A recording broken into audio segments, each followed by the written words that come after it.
వందే మాత్రం. నేను మీ journalist Navata. Welcome to R voice. గత వారం అమెరికా ఇరాన్ మధ్య 2 వారాల కాల్పుల విరమణ ప్రకటనపై మిగతా విషయాలు ఏమీ విశ్లేషించకుండా కేవలం మోడీపై ద్వేషం అనే ఒక్క దృష్టికోణంతో చూసి ఇరాన్ అమెరికా మధ్య పాక్ మధ్యవర్తిగా వ్యవహరించింది, కాల్పుల విరామం సాధించింది అని మాట్లాడటం మొదలుపెట్టారు. అంతేకాదు నాటకాల విశ్వగురు మోడీ అట్టర్ ఫ్లాప్ అంటూ కూడా మాట్లాడారు. ఇరాన్ అమెరికా మెడ వంచింది అని బోలెడు విశ్లేషణలు చేశారు మన వామపక్ష మేధావులు. అప్పుడు ఒక విషయం క్లియర్గా నేను చెప్పా, ఇది అమెరికా నాటకం, దానికి హార్మోజ్ జలసంధి విడిపించి గుప్పెట్లో పెట్టుకోవడం అతి ముఖ్యం. కాల్పుల విరమణ మరియు చర్చలు వంటివి లేకుండా తన ఖరీదైన యుద్ధ నౌకలు పంపితే అవి సముద్రంలో ఇరాన్కి ఈజీ టార్గెట్ అయి ఇరాన్ మిసైల్స్తో ధ్వంసమైపోతాయని అమెరికా ఈ కాల్పుల విరమణ నాటకం తన పెంపుడు దేశమైన పాక్తో నడిపించిందని దీనికి సంబంధించిన వీడియో కూడా ఉంటుంది, చెక్ చేయొచ్చు. ఊహించినట్టుగానే చర్చల్లో ఇరాన్ ఒప్పుకోలేని షరతులు అన్నీ పెట్టి చర్చలకు మంగళం పాడింది. హార్మోజ్ జలసంధిలో మేము మైన్స్ పెట్టాం, అవి ఎక్కడ పెట్టామో మర్చిపోయాం, అందుకని మేము మిసైల్స్ ప్రయోగించకపోయినా హార్మోజ్ ద్వారా షిప్స్ ప్రయాణిస్తే ఈ మైన్స్ తగిలి పేలిపోతాయి. అందువల్ల హార్మోజ్ ద్వారా వెళ్ళాలి అనుకుంటే షిప్స్ ఇరాన్ సముద్ర తీరం వెంబడి మా మిలిటరీ సూచించిన దారిలో వెళ్తే ప్రమాదం ఉండదు అని ఇరాన్ దేశాలను బెదిరిస్తూ బ్లాక్మెయిల్ చేస్తూ హార్మోజ్ గుండా వెళ్లే షిప్పుల దగ్గర $2 మిలియన్ ఫీజులు వసూలు చేస్తుంది. అందుకు హార్మోజ్పై పట్టు సడలించడానికి అది సిద్ధంగా లేదు. హార్మోజ్పై ఇరాన్ పట్టుపోతే గానీ ఇరాన్ని పూర్తిగా బలహీనపరచడం లేదు అమెరికా. 15 రోజుల కాల్పుల విరమణ ప్రకటించగానే తన 2 అధునాతన గైడెడ్ మిసైల్స్ డిస్ట్రాయర్లను అంటే యుద్ధ నౌకలను హార్మోజ్ జలసంధి దగ్గర మోహరించింది. ఈ 2 డిస్ట్రాయర్లు ఇప్పటికే హార్మోజ్ జలసంధిలో కార్యకలాపాలు మొదలుపెట్టి మైన్స్ని గుర్తించి తొలగించే పని మొదలుపెట్టాయి. మైన్లు ఉండే ప్రాంతాల్లోకి నేరుగా షిప్పులను పంపకుండా అమెరికా నౌకాదళం రోబోటిక్ యంత్రాలను అంటే అన్మాన్డ్ అండర్ వాటర్ వెహికల్స్ ఉపయోగిస్తుంది. వీటిలో MK-18 మరియు మోడ్ 2 కింగ్ షిప్ వంటి టర్పెడో ఆకారంలో ఉండే డ్రోన్లు ఉన్నాయి. అవి స్వయంగా నీటిలో కదులుతూ అత్యాధునిక సోనార్ సాంకేతికతతో సముద్రం అడుగు భాగాన్ని మ్యాప్ చేసి దాచిన పేలుడు పదార్థాలని గుర్తిస్తాయి. ఇదే కాకుండా అమెరికా MH-60S వంటి హెలికాప్టర్లను కూడా మోహరించింది. ఇవి ఆకాశం నుంచి సముద్రాన్ని స్కాన్ చేస్తాయి. వీటిలో airborne laser mine detector system అనే ప్రత్యేక లేజర్ వ్యవస్థ ఉంది. ఇది సముద్రంపై లేదా సమీపంలో తేలుతున్న మైన్లను వేగంగా గుర్తించగలదు. ఈ 2 డిస్ట్రాయర్లు అంటే పెద్ద యుద్ధ నౌకలు మైన్ తొలగింపు సహాయం చేయడమే కాకుండా బలమైన రక్షణ కూడా అందిస్తాయి. వీటికి ఏజిస్ కాంబాట్ సిస్టమ్ మరియు అధునాతన ఇంటర్సెప్టర్ మిసైల్స్ ఉన్నాయి. ఇవి ఆకాశం నుండి లేదా సముద్ర మట్టం నుంచి వచ్చే ఇరాన్ మిసైల్స్ గుర్తించి నాశనం చేయగలవు.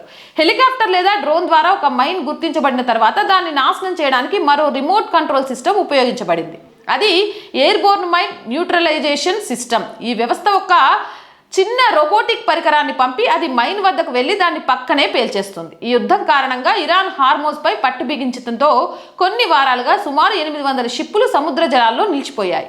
దీనివల్ల ప్రపంచంలో ఆయిల్, గ్యాస్ మరియు ఇతర వస్తువుల వాణిజ్యం మీద పెద్ద ప్రభావం చూపి అన్ని దేశాల్లో పెట్రోలు, గ్యాస్ ధరలు భారీగా పెరుగుతూ ద్రవ్యోల్బణం పెరుగుతుంది. అందుకని ఈ ఇబ్బందులు తొలగించడానికి హార్మోజ్ ద్వారా ఒక సురక్షిత రవాణా మార్గాన్ని ఏర్పాటు చేయడం ప్రారంభించారు. ఇక్కడ ఫేస్బుక్లో మోడీ ద్వేషులు ఇరాన్ని చాలా పైకెత్తుతూ అమెరికాని ఇరాన్ నిలువరించింది అని బీరాలు పోతున్నారు. కానీ ఇంటర్నెట్ సమాచార ప్రకారం ఇరాన్ ప్రస్తుతం అత్యంత బలహీనంగా ఉంది. ఇరాన్ టాప్ రాజకీయ, మత, మిలిటరీ, అణ్వాయుధ శాస్త్రవేత్తలను యుద్ధం మొదలైన 10 రోజుల్లోనే ఇజ్రాయెల్ లేపేసి నాయకత్వాన్ని బలహీనపరిచింది.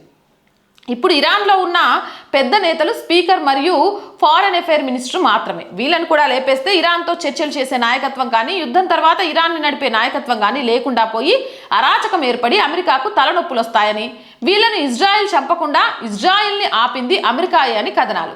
ఇప్పుడు హార్మోజ్లో మైన్స్ క్లియర్ చేసి దాన్ని అమెరికా తన గుప్పెట్లో పెట్టుకుంటే ఇరాన్ యుద్ధంలో చేతులు ఎత్తక తప్పదు. అప్పుడు ఇరాన్లో ఒక పప్పెట్ ప్రభుత్వాన్ని కూర్చోబెట్టి ఇరాన్ ఆయిల్ని అమెరికా నిర్వహించి చైనాకు తలనొప్పి తెచ్చి చైనాను బలహీనపరచడం అనే ఈ ఇరాన్ యుద్ధ లక్ష్యం నెరవేర్చుకుంటుంది అమెరికా. చివరిగా ఇంట్లో పిల్లలను అదుపు చేయలేని వాళ్ళు కూడా మోడీ అమెరికాను ఎదిరించడం లేదు, లొంగిపోయాడు అంటూ వెక్కిరిస్తున్నారు. ఎవరు ఒప్పుకున్నా ఒప్పుకోకపోయినా ప్రపంచంలో ఇప్పుడు అమెరికా మాత్రమే ఏకైక ఏకైక బలమైన రాజ్యం. అందుకే అమెరికా మీద తరచుగా తొడలు కొట్టే చైనా తన పక్క దేశం ఇరాన్ మీద అమెరికా ఏకపక్ష దాడులు నిర్వహిస్తే ఖండించే ప్రకటనలు, దొంగతనంగా ఇరాన్కి ఆయుధాలు ఇవ్వడం తప్పితే అమెరికాకు ఎదురొడ్డి ఇరాన్కి మద్దతుగా నిలబడలేదు. రష్యా పరిస్థితి అంతే. అమెరికా ఆంక్షలు ఎత్తగానే క్రూడ్ అమ్ముకునే పనిలో బిజీగా ఉంది. అందువల్ల మోడీ అమెరికాను ఎదిరించకపోయినా గతంలో విమర్శించిన చైనాతో కలిసిన రష్యా నుంచి ఆయిల్ 400 బ్యారెళ్లు దిగుమతుల విషయంలో అయినా దేశ ప్రయోజనాల ప్రకారమే నడుస్తాడు తప్ప మీ పెట్టుబడిదారి వ్యతిరేక వంటి సిద్ధాంత అద్దాల్లో చూస్తూ నిర్ణయాలు తీసుకోడు. దేశ ప్రయోజనాలు మాత్రమే మోడీని నడిపిస్తాయి. అందుకే ఎవరు ఎలా వెక్కిరిస్తున్నా దేశ ప్రయోజనకరమైన నిర్ణయాలు తీసుకుంటూ 40 రోజులై యుద్ధం మొదలైన దేశంలో ఆయిల్ సంక్షోభం రాకుండా చూసుకుంటున్నాడు. అందుకని మోడీ మీద మీ ద్వేషం మీ గ్యాస్ పెంచుతుంది తప్ప మోదీ గారికి ఏమాత్రం నష్టం జరగదు. ఆ విషయాన్ని మీరు గుర్తుపెట్టుకోవాలి. జై హింద్, జై భారత్. మీకు మంచి మంచి వీడియోలు అందించడానికి దేశం కోసం, ధర్మం కోసం మాకు వీలైనంతగా చాలా కష్టపడుతున్నామండి. ఎన్ని ఒడిదొడుకులు వచ్చినా కూడా ఎలాంటి టైంలోనైనా వీడియోలు చేయడానికి సిద్ధంగా ఉంటున్నాం. కాకుంటే కొంత ఆర్థిక ఇబ్బందుల వల్ల వీడియోస్ టైంకి అందివ్వలేక 1-2 రోజులు ఆలస్యంగా పడుతున్నాయి. ఆ ఇబ్బందుల నుంచి కూడా మేము బయటపడాలి అంటే మాకున్న ఏకైక మార్గం మీరే. Please support us. ఆర్థికంగా సపోర్ట్ చేయాలి అంటే సబ్స్క్రిప్షన్ పక్కనే జాయిన్ అనే బటన్ ఉంది. 1 to 5 లెవెల్స్ ఉన్నాయి. ఏదో ఒక లెవెల్లో సపోర్ట్ చేయండి. లేదా స్క్రీన్ మీద గూగుల్ పే, ఫోన్పేతో పాటు అకౌంట్ డీటెయిల్స్ ఉన్నాయి. మీకు తోచిన సహాయాన్ని అందించండి. వ్యాపార ప్రకటనల కోసం 8328500576 నెంబర్ని సంప్రదించండి. జై హింద్, జై భారత్.